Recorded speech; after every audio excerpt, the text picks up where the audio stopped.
जय हिंद प्यारे साथियों, अगर आप इस वीडियो को पूरा देखते हैं तो लगभग 80 प्लस प्रश्नों का रिवीजन आप कर चुके होंगे सिर्फ 10 मिनट में। इस वीडियो में सभी प्रश्न सिलेक्टेड और इम्पोर्टेंट लिए गए हैं। अगर आप किसी भी एग्जाम की तैयारी करते हैं तो यह वीडियो आपके लिए बहुत ज़्यादा इंपॉर्टेंट होने वाली है। नमस्कार दोस्तों, स्वागत है आपका आपके अपने YouTube channel Rawat study IQ GK पर। चलिए स्टार्ट करते हैं आज के अपनी ये शानदार वीडियो। पहला क्वेश्चन हमारा आ चुका है, कंबोज किस यहाँ पर नहीं होगा। कंबोज महाजनपद की राजधानी क्या थी? तो कंबोज महाजनपद की राजधानी थी ऑप्शन नंबर ए सही हो जाएगा यहाँ पर हाटक। अब दोस्तों यहाँ पर हम लोग देखते हैं इंद्रप्रस्थ की बात करें तो इंद्रप्रस्थ राजधानी थी कुरुक्षेत्र की। श्रावस्ती जो राजधानी है ये थी कौशल की, और कौशाम्बी राजधानी है वत्स की। अब दोस्तों यहाँ से कुछ इंपॉर्टेंट पॉइंट्स और देख लेते हैं, जैसे कि अगर आपसे पूछा जाए कि भारतवर्ष में कुल कितने महाजनपद थे तो हमारे 16 महाजनपद वहाँ पर थे। और ये जानकारी हमको कहाँ से मिलती है? यह जानकारी हमको प्राप्त होती है अंगुत्तर निकाय से। अंगुत्तर निकाय एक बौद्ध ग्रंथ है, ये भी बात आपको याद रखनी है, यहाँ से भी एग्जाम में क्वेश्चन आपसे पूछ लेता है। नेक्स्ट क्वेश्चन देखते हैं दोस्तों। नेक्स्ट क्वेश्चन हमारा है, जैन तीर्थंकर अजितनाथ का प्रतीक चिन्ह क्या था? तो जैन तीर्थंकर अजितनाथ का प्रतीक चिन्ह था हाथी। अब दोस्तों यहाँ पर सिंह की बात करें तो सिंह प्रतीक चिन्ह था महावीर स्वामी का, जो कि 24वें तीर्थंकर थे। और संघ की बात करें तो संघ प्रतीक चिन्ह था अरष्टिनेमि का, जो कि 22वें तीर्थंकर थे। और सांड की अगर हम लोग बात करते हैं तो सांड जो था वो ऋषभ देव का प्रतीक चिन्ह था, और ये पहले तीर्थंकर थे। ये जानकारी हमको यहाँ से देख लेनी, बहुत ही इंपॉर्टेंट क्वेश्चन यहाँ से एग्जाम में बनते हैं। नेक्स्ट क्वेश्चन हमारा आ चुका है, क्यू जो है वो किस नदी के किनारे स्थित है? अब आप अभी कुछ दिन पहले क्यू बहुत ही ज़्यादा चर्चा में रहा है, तो ये आपको बताना है क्यू कहाँ पर है और इस किसकी राजधानी है ये।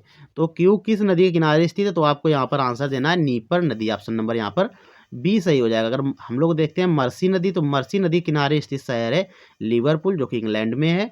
और नेवा नदी की बात करें तो ये इसके किनारे स्थित है लेनिनग्राड, ये शहर यहाँ पर इसके किनारे पर स्थित है। और हडसन नदी के किनारे स्थित शहर है न्यूयॉर्क, ये भी मोस्ट इंपॉर्टेंट है, आपको इनको भी याद कर लेना है। नेक्स्ट क्वेश्चन देखते हैं दोस्तों। नेक्स्ट क्वेश्चन है हमारा, मानव यकृत का भार कितना होता है? मानव यकृत की बात की जाए तो हम लोग यहाँ पर देखेंगे ऑप्शन नंबर बी सही हो जाएगा। 1.5 से 2 किलो के आसपास मानव यकृत का भार होता है। हम लोग देखते हैं कि मानव यकृत के बारे में कुछ इंपॉर्टेंट जानकारी दे लेते हैं। अगर आपसे एग्जाम में पूछा जाए कि मानव शरीर की सबसे बड़ी ग्रंथि कौन सी है, तो आपको आंसर देना है मानव यकृत। अब अगर दोस्तों आपसे एग्जाम में पूछा जाए कि पितरस का श्रावण कौन करता है, तो उसका भी आपको आंसर देना है यकृत। और यकृत में क्या होता है कि फाइब्रिनोजोन प्रोटीन यकृत ही उत्पन्न करता है। और ये फाइब्रिनोजोन जो प्रोटीन है ये करता क्या है? तो ये रक्त का थक्का बनाने में सहायता करता है। अब एक दूसरा प्रोटीन होता है हिपैरिन। हिपैरिन का काम क्या होता है? तो हिपैरिन जो है शरीर के अंदर जो ब्लड होता है उसको जमने से रोकता है, यानी शरीर के अंदर जो हमारा क्या बोलते ब्लड होता है उसको अंदर जमने से ये रोकता है। और भोजन में अगर किसी को जहर देकर मारा जाए तो वहाँ पर जो जांच की जाती है वो यकृत की ही जांच की जाती है। एग्जाम में कई बार पूछा गया, इसको भी आपको याद कर लेना। नेक्स्ट क्वेश्चन पे चलते हैं दोस्तों। नेक्स्ट क्वेश्चन हमारा आ चुका है, इंसुलिन का श्रावण कहाँ से होता है? अब इंसुलिन पूछा गया है, इंसुलिन का जो श्रावण है वो कहाँ से होता है? तो आपको ऑप्शन नंबर बी टिक कर देना है, यहाँ पर अग्नाशय से इसका श्रावण होता है। अब यहाँ पर कुछ इंपॉर्टेंट पॉइंट्स देखते हैं दोस्तों। इंसुलिन का जो श्रावण है वो अग्नाशय का एक भाग है लैंगर हैश दीपिका, जिसके बीटा कोशिकाओं से इसका श्रावण होता है। एग्जाम में एक बार क्वेश्चन पूछा गया है कि इंसुलिन का श्रावण कहाँ से होता है, तो वहाँ पर बीटा कोशिकाओं को आपको आंसर टिक करना था।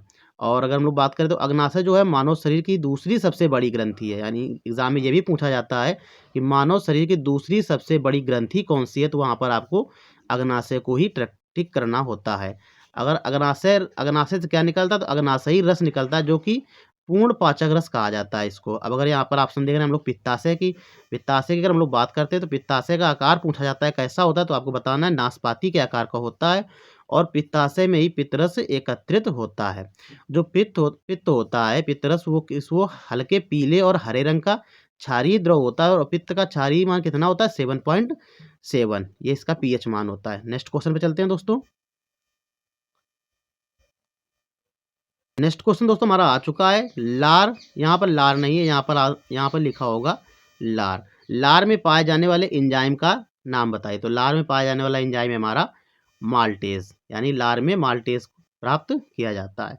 देखते हैं नेक्स्ट क्वेश्चन। नेक्स्ट है हमारा, हरिजन सेवक संघ की स्थापना किसने की थी? हरिजन सेवक संघ की स्थापना की थी महात्मा गांधी जी ने।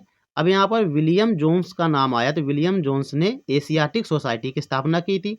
शिशिर कुमार घोष का नाम है तो इन्होंने इंडियन लीग की स्थापना की थी और स्वामी विवेकानंद ने रामकृष्ण मिशन की स्थापना की थी। ये सभी क्वेश्चन इंपॉर्टेंट है, यहाँ से भी एग्जाम में क्वेश्चन पूछे जाते हैं, इनको भी आपको याद कर लेना है। नेक्स्ट क्वेश्चन है हमारा, लखनऊ पैक्ट कब हुआ था? तो लखनऊ पैक्ट हुआ था 1916 में। कांग्रेस तथा मुस्लिम लीग के बीच जो समझौता हुआ था वो कब हुआ था? लखनऊ पैक्ट में हुआ था और 1916 में हुआ था। 1919 की अगर हम लोग बात करें तो यहाँ पर क्या होता है, तो रॉलेट एक्ट की बात होती है यहाँ पर।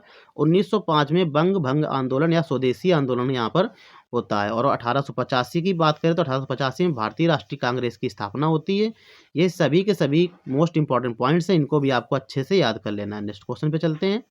नेक्स्ट क्वेश्चन है हमारा, गुलाबी क्रांति का संबंध किससे है? अब दोस्तों इसका आंसर हम लोगों को देना है, गुलाबी क्रांति का संबंध है झींगा मछली के उत्पादन से। अब अगर फल उत्पादन की बात आई है यहाँ पर, तो फल उत्पादन के लिए हमको सुनहरी क्रांति याद रखनी है और अंडा उत्पादन के लिए रजत क्रांति और खाद्यान्न उत्पादन के लिए हरित क्रांति।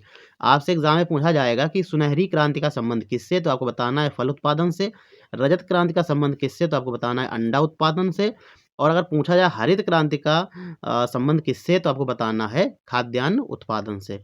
मोस्ट इंपॉर्टेंट क्वेश्चन है, यहाँ से भी एग्जाम में क्वेश्चन बनते हैं। नेक्स्ट है हमारा पार्थिव ग्रहों की संख्या कितनी है? ये कई बार एग्जाम में पूछा गया है। पार्थिव ग्रहों की संख्या कितनी है? तो आंसर देना है आपको 4। और कौन कौन से पार्थिव ग्रह हैं? तो बुध, शुक्र, पृथ्वी और मंगल। वहीं पर आपसे पूछा जाएगा बृहस्पति या बाह ग्रह की संख्या कितनी है? तो वो भी 4 है। कौन है वो? बृहस्पति है, शनि, अरुण और वरुण। ये मोस्ट इंपॉर्टेंट है, आपको इनको भी याद कर लेना। दोस्तों अगर वीडियो पसंद आ रही है तो आपको वीडियो को एक लाइक करके आगे बढ़ना चाहिए। नेक्स्ट है हमारा, अब दोस्तों यहाँ पर देखिए ये क्वेश्चन आपके लिए आया है कि अगर आपने वीडियो को बहुत अच्छी तरीके से देखा होगा तो आप इस क्वेश्चन का आंसर जरूर कर पाएंगे। क्वेश्चन है हमारा, मानव शरीर की दूसरी सबसे बड़ी ग्रंथि कौन सी है? इस क्वेश्चन को हमने वीडियो में डिस्कस भी किया हुआ था, इसको आपको आंसर हमें कमेंट बॉक्स में बताना है। अब दोस्तों आपके लिए एक इम्पॉर्टेंट बात है कि हमने चैनल पे कई सारी वीडियो बहुत ही ज़्यादा इम्पोर्टेंट अपलोड कर रखी हैं, तो उन वीडियो को भी आपको जाकर देखना है। उन वीडियो का लिंक हम डिस्क्रिप्शन में आपको दे देंगे। आज की वीडियो में इतना ही, मिलते हैं अगली धमाकेदार वीडियो में, तब तक के लिए जय हिंद।